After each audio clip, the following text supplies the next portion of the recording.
Yeah, Jennifer, Rick, after being kept a ways back yesterday, seeing the damage up close today after the Givaudan factory exploded is jaw-dropping. I'll step out the way just so we can zoom in on some of that destruction. Now, several victims hurt from the blast. We're told some are stable and others in good condition at local hospitals. But tragically, 2 people were killed. One of them pulled right from the rubble here at this plant site. It was just over 24 hours ago. The Givaudan plant on Payne Street exploded, causing chaos in Louisville's Clifton neighborhood.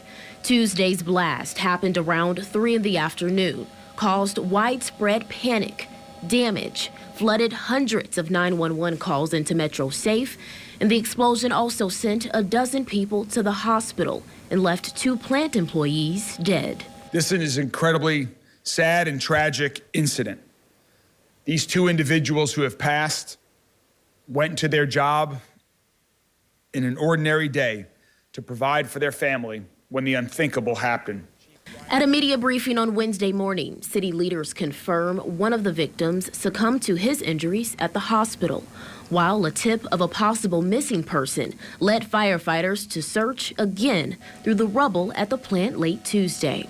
At that point, again, trying to show dignity for the family and to make sure that we take care of everyone, we sent our people back in. It was about a 3.5-hour process to safely get into that area to get to that person and recover that victim. With everyone inside the factory now accounted for, Louisville Fire's Arson Bureau is starting what they call the difficult and lengthy process of investigating what caused the explosion.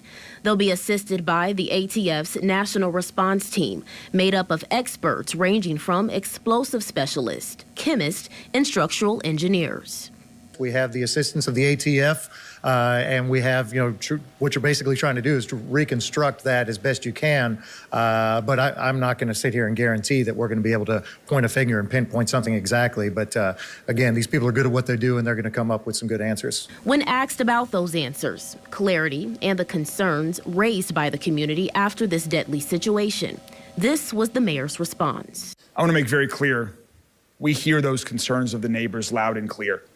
We definitely, today is not the day to have those conversations with the company. We are focused on the victims, their family, finding out what happened, providing support to all of the victims' families. Now, right now, there is no definitive timeline for how long investigators will be on site or when their investigation will be fully complete. But what could be seen as a bit of a bright spot in all of this darkness, we're told that several of the explosion victims have been discharged from hospitals. Specifically, 1 victim is left at U of L Hospital. From the Clifton neighborhood, I'm Alexis Matthews, WLKY News.